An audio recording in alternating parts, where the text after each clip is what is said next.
បរាជ័យមែនប៉ុន្តែរងមាំជាងមុនសូមកុំធ្វើការប្រៀបធៀបការចាប់ផ្ដើមរបស់យើងទៅនឹងជោគជ័យនៅចុងបញ្ចប់របស់គេឡើយមនុស្សយើងដូចច្រើនមើលឃើញតែភាពលេចធ្លោប៉ុន្តែមិនងាយនឹងយល់ចំពោះភាពលេចលង់របស់នរណាម្នាក់មោទកភាពចំពោះជោគជ័យមួយមិនមែនបានមកដោយស្រួល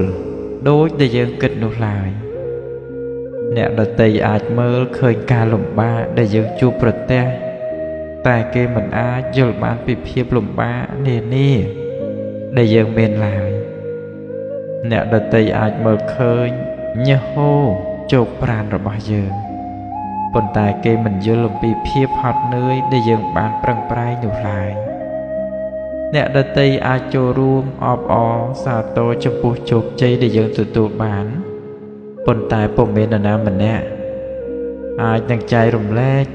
យកការឈឺចាប់ចេញពីយើងបានទេពេលដែលយើងដួលនឹងបរាជ័យកន្លងមកនោះ